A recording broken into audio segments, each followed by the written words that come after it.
While humankind has endured the wrath of countless dictators, warlords, and tyrants, we can take solace in the fact that all of them are dead. Well, at least the ones in this video. Often history's most despicable people died in extraordinary fashion. Deadly brawls on white sandy beaches, highly orchestrated political revenge killings, and even a bloodthirsty woman? I guess evil comes in all shapes, sizes, and genders. Also, we gotta give a huge thank you to Oxford medical historian Lindsay Fitzharris for helping us research this video. Check out our channel, link down below. Let's start with the most famous and perhaps most controversial entry on this list. Adolf Hitler, who died by his own hands within his secret bunker in Berlin. Probably. As the Soviets were closing in on the Nazis, Hitler and his wife, Eva Braun, used a gun and cyanide capsules to seal the deal before they could be captured. Per Hitler's wishes from a hastily written will, he and Braun were to be burned. However, the bodies were only partly destroyed by the petrol used and were later quickly buried in a shallow bomb crater as the Soviets approached. The Russians exhumed Hitler's remains and threw them in a river to prevent the burial site from becoming a shrine for fascists. However, the Red Army kept a portion of the jaw and a fragment of skull with a bullet hole and took them to Moscow. And they still have them. In 2017, the Russian government permitted a group of French pathologists to study the dental remains to confirm, in fact, they did belong to Hitler. Benito Mussolini was the strongman prime minister of Italy for 20 years, running a fascist government that silenced opponents with violence and assisted Hitler in trying to take over all of Europe. He sucked. As the Allied forces closed in and brought an end to the Axis powers, Mussolini attempted to flee Italy and escape to Spain. He didn't get far, getting captured while in disguise at Lake Como and ultimately sentenced to death by machine guns just one day later. His corpse, as well as those of his mistress and allies, were brought to Milan and tossed in the city square where they were kicked, beaten, and spat on by the Italian people. James Cook was a British explorer and owns the distinct honor of having the single most exciting death in this entire video. Cook mapped a lot of the Pacific, exploring places like Tahiti, New Zealand, and Hawaii. By the time of his third great voyage, something in Cook seemed to have snapped. He began mistreating indigenous people, and some argue he was partly responsible for starting a genocidal era of British imperialism. Okay, so how did he die? Well, in 1779, Captain Cook was searching for the Northwest Passage, a naval route between the Atlantic and Pacific Oceans that went over North America. He stumbled across the Hawaiian Islands and became a sensation. The native Hawaiians believed he was a deity and named him Lono. They offered him countless tributes and ceremonies in his honor. Eventually, the captain and his men overstayed their welcome. And then they ended up setting sail toward Alaska. Unfortunately, they encountered a storm and returned just 4 days later, needing to make some repairs onto their ships.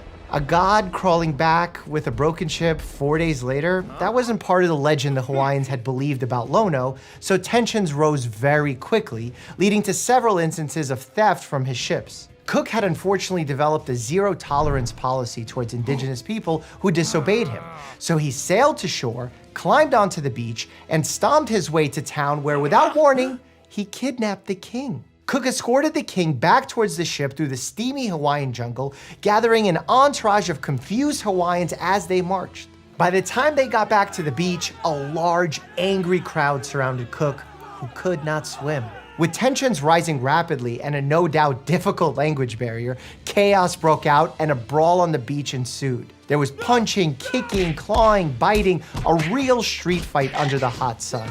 Cook swung left and right until he took a knife to the shoulder and a club to the back of the head. He fell forward into the shallows of the Pacific Ocean and was finished off by the violent Hawaiian mob. Despite the battle, Cook was still revered by the Hawaiians, and his lifeless body was taken back to the village where it was boiled and stripped of its flesh. A week later, Cook's remains were returned to the British, which were disposed of in the waters of the bay in the customary naval fashion. Aloha. Christopher Columbus was an Italian explorer who was credited with discovering America, though the more technically accurate impact was establishing a permanent connection between Europe and the Western Hemisphere. You can't exactly discover a place that already has people on it. His voyages to the New World were quite grim, enslaving, torturing, and bringing disease to hundreds of thousands of Caribbean natives in an attempt to deliver gold and glory to the Spanish crown that sponsored him. It's generally believed that he died in Spain in his mid-50s from some sort of heart failure, probably contributed to by a battle with gout.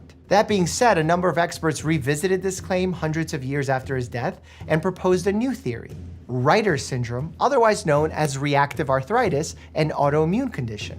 He had some unique symptoms that matched the condition, including bouts of red bleeding eyes, intermittent blindness, and immobility from pain in his spine. These symptoms only worsened dramatically in his final years of life, when he and his men had to survive as castaways off the coast of Jamaica for 1 full year while trying to find the mythical lost city of gold. Treasure would have been great, but what he really should have been looking for was probably a leave.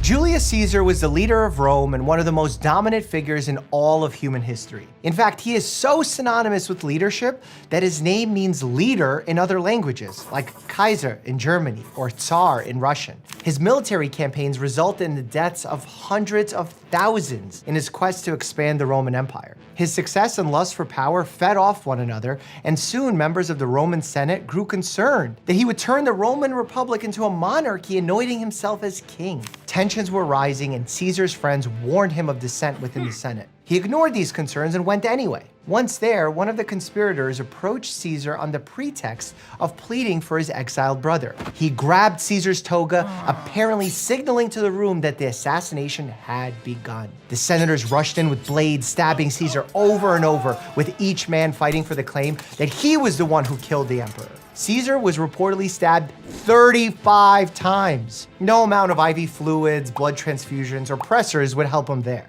As he died, he uttered some of his most famous last words: "Et tu, Brute? You too, Brutus," to his longtime friend and perhaps illegitimate son who stood over him with a bloodied knife. Or maybe he said that. He certainly says it in William Shakespeare's tragedy Julius Caesar, which was written 1,500 years later, but there's no proof he literally said that as he died in a pool of blood on the Senate floor. Still, it does make for a great story.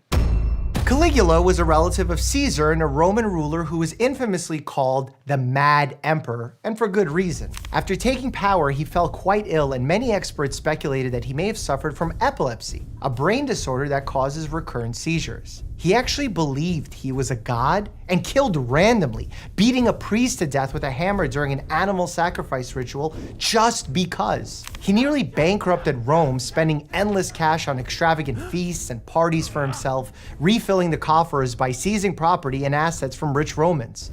Eventually, when Caligula was just 28 years old, he was surrounded by a group of conspirators. One raised his sword and slashed the emperor between the collarbone and neck. Carotids, jugulars, lots of blood vessels, even more blood. Caligula tried to run away, but another enemy was lying in wait and knocked him to the ground with another sword strike.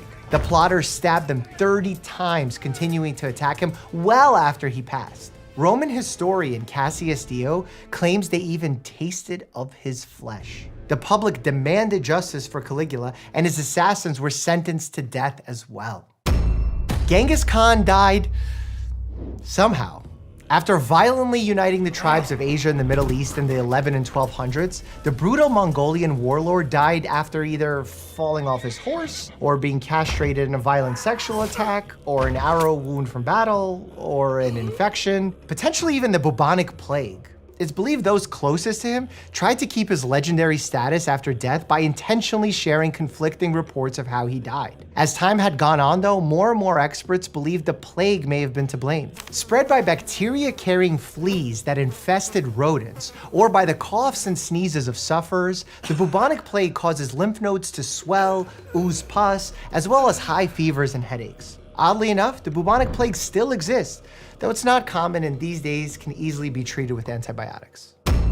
Kim Il-sung was the revolutionary dictator of North Korea, using force to maintain an iron grip over the nation for nearly 50 years. According to defectors and spies, Kim used prison camps and an obedient police force to make opponents of the state disappear, leaving family and friends forever confused as to what happened to them. He was also one of history's most effective leaders in his use of propaganda. For instance, North Koreans were told that he actively fought in 10,000 battles against the Japanese, including 4,774 in just 1 year. That would have been 13 battles a day, an obvious lie. According to North Korean state media, so take this with a grain of salt, Kim Il-sung died of a myocardial infarction, aka a heart attack, and is still considered the country's eternal president.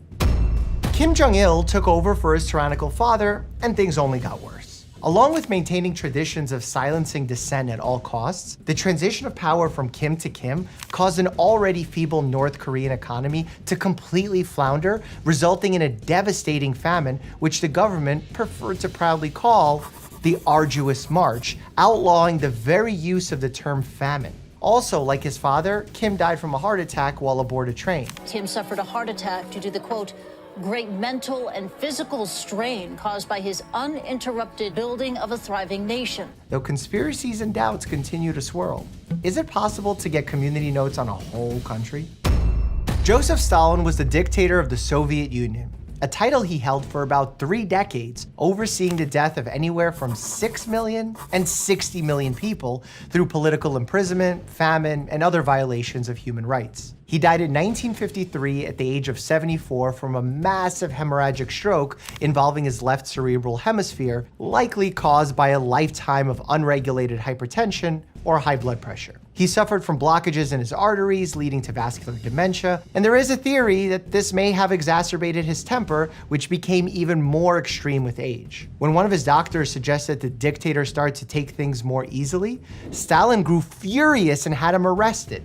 To think that I'm afraid of getting a bad patient review. According to Soviet reports, Stalin was found by his staff collapsed on the floor of his private home after a night of usual heavy drinking. He was making some noises and had actually wet himself.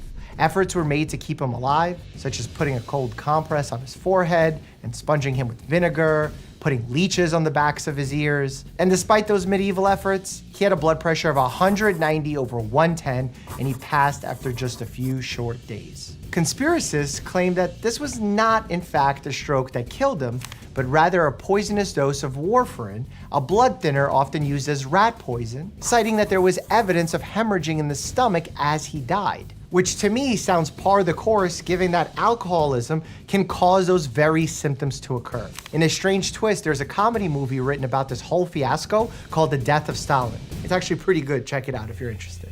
Saddam Hussein was the dictator of Iraq for over 20 years, using his power to proliferate war throughout the Middle East in endless and bloody campaigns with Iran, Kuwait, and others. After 9/11, which Saddam may or may not have had something to do with, a coalition of Western nations helped topple his regime, and he went into hiding, eventually surrendering as he was pulled from a spider hole in the ground outside an Iraqi farm. He was ultimately convicted by the new Iraqi government and was sentenced to death by hanging. Days later, he was brought to the gallows before a screaming, angry crowd who watched him hang from a noose. Muammar Gaddafi was the dictator of Libya for over 40 years who took control of the country through a military coup in the 1960s. He was deeply involved in international politics, propping up terrorist organizations all around the world. To fight off political protests, Gaddafi ordered protesters to be shot and bombed. Classic dictator move. It didn't work though, as in 2011, armed protesters eventually toppled his regime, forcing him to run. In the chaos, one of Gaddafi's bodyguards threw a hand grenade at the militia behind him. It bounced off the concrete wall and exploded in the midst of the leadership circle, killing Gaddafi's defense minister and wounding Gaddafi himself. The militia was then able to catch up and abused him to near death. By the time he was loaded into an ambulance, his body seemed lifeless. It's unclear whether he died from this violence, shrapnel wounds, or from humiliating acts his captors tortured him with that I won't mention here. Idi Amin took over as president for life in Uganda after a military coup in the 1970s. He dramatically transformed the country as soon as he took office, kicking out all Asian people from Uganda and beginning a process of jailing, torturing, and killing perhaps upwards of 300,000 people. This wasn't just your run-of-the-mill dictator killings though, as Amin kept the heads of his murdered opponents in a refrigerator at his home, setting them up around his dinner table and speaking to them. When asked about rumors of this supposed cannibalism, he didn't deny it, instead saying to reporters, "I don't like human flesh, it's too salty for me." Early military records indicate that he failed to get treatment for the venereal disease, That was a consequence of his voracious sexual appetite, causing many to speculate that his erratic behavior was caused by late-stage syphilis, which can spread to the brain. His sickening reign didn't last long though, getting overthrown after just 8 years. He fled Uganda with his multiple wives, mistresses, and 30 children, and was granted safe haven in Saudi Arabia, who promised him sanctuary and a healthy paycheck just to lay low and not get involved in politics. He agreed to these terms until 1989. Amin snuck out of Saudi Arabia with a fake passport and attempted to sneak back into Uganda by flying into the neighboring nation of Zaire, now called the Democratic Republic of the Congo. Despite his best efforts at McLovening his way back to Uganda, he was stopped and eventually returned to Saudi Arabia, where he fell into a coma before dying from kidney and other organ failures in 2003. His story is truly horrible, and it's actually detailed in the movie The Last King of Scotland, for which Forrest Whitaker won an Oscar. Check it out. Fidel Castro was the revolutionary leader of Cuba and one of the highest profile communist dictators of the 20th century. After seizing power of Cuba in 1959, Castro drove the nation into an oppressive communist dictatorship, taking control of nearly all private industry and ultimately turning Cuba into one of the poorest countries on earth. Castro eventually died at 90 years old, ceding control of Cuba to his younger brother. His demise was in spite of Castro's own doctor, a specialist in longevity, suggesting in 2004 that he could live to 140. If only Brian Johnson was around back then. His cause of death, though, was never disclosed by the Cuban government. It was probably due to complications related to Parkinson's, which is a neurodegenerative disease that affects mobility, causes a resting tremor, and ultimately exacerbates underlying vulnerabilities and causes serious complications. Mao Zedong was a Chinese revolutionary and the founder of the current Chinese Communist Party. In 1959, Mao launched the Great Leap Forward, a political and social movement to modernize their communist government. It was a disaster, resulting in the worst famine in human history, killing around 30 million people. Mao's death is a bit murky though. Some claim he died of a heart attack after years of chain smoking. Others say China was hiding the fact that he had been battling Parkinson's disease or ALS. In all likelihood, it's possible that he suffered from all of the above when he died at the age of 82. Ivan the Terrible was the first Tsar of Russia and worked to establish the empire as a centralized system that was part of Europe. Okay, that doesn't sound so bad for a guy named Ivan the Terrible. So why the aggro nickname? Well, he created a secret police force called the Oprichniki that operated with near complete immunity to collect taxes on their subjects, executing those who failed to comply. Oh, and he murdered his own son, ending his bloodline, giving Russia no heir to the throne, and sending the empire spiraling through years of turmoil known as the Time of Troubles. What a nickname. Then one day in 1584, at the age of 53, he was setting up pieces on a chessboard, turned faint, and died from a stroke. That being said, in 2002, tests on his remains buried at the Kremlin showed he contained more than enough arsenic and mercury to kill a man, meaning he may have also been poisoned. Vlad the Impaler was a warlord in Eastern Europe who got his nickname for exactly that, impaling his enemies on long poles, once leaving 20,000 of them to die as a deterrent to the Ottoman Empire. To assert his dominance, he once decided to hold a banquet and invited hundreds of members of rival families. He then had his guests stabbed and their still twitching bodies stuck on spikes, and you thought the Red Wedding was bloody. Ultimately, Vlad was slain in battle and fully beheaded. His skull was delivered to the Ottoman capital of Constantinople as a trophy. Oddly enough, his legal name was Vlad III Dracula, which some say actually inspired Bram Stoker's Dracula, the vampire. Queen Mary I might not ring a bell, but that's because she also has a more popular nickname, Bloody Mary. She became the Queen of England for a short time and used her powers to reestablish Roman Catholicism as the official religion of the land. Opposing it meant heresy, and hundreds of criminals were hanged from gibbets or burned at the stake.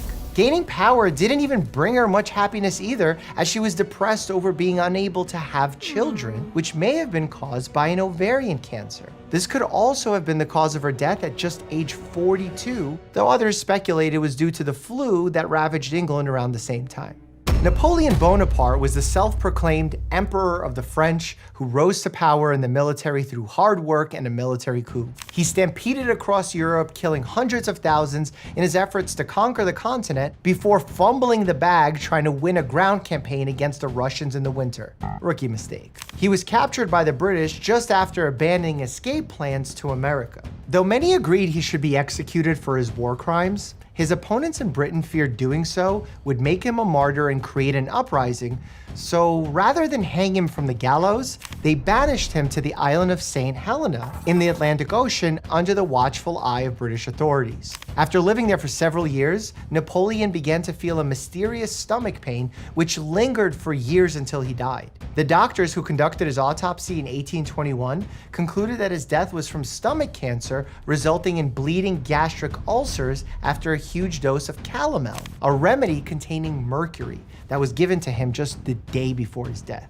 Osama bin Laden was the founder of the militant terrorist group Al-Qaeda and was responsible for overseeing the terror attacks against the United States on 9/11. Despite his enormously high profile, bin Laden managed to evade the US military for a decade after 9/11, navigating mountainous regions of Afghanistan and Pakistan, and all despite the US placing a bounty on his head of $25 million. The international manhunt came to an end in 2011 when President Barack Obama announced on live television, "The United States has conducted an operation that killed Osama bin Laden, the leader of Al-Qaeda." According to the United States, bin Laden died of gunshot wounds to the head and chest, though there were some conflicting accounts from Navy SEALs on the mission who claim it's possible that he was already dead when they arrived. To fuel further controversy, the US claims to have taken his body to Afghanistan to positively ID him and prepare him for burial in conformance with Islamic precepts and practice. However, he was abruptly buried at sea, being placed in a weighted bag and dropped into the water from the vessel's deck. Officials said this was to prevent his grave from becoming a shrine. Of course, the DNA evidence has never been made public, nor have any photos or videos of this burial. 40 US presidents have also died. Some of their deaths were extremely controversial. Click here to check that out, and as always, stay happy and healthy.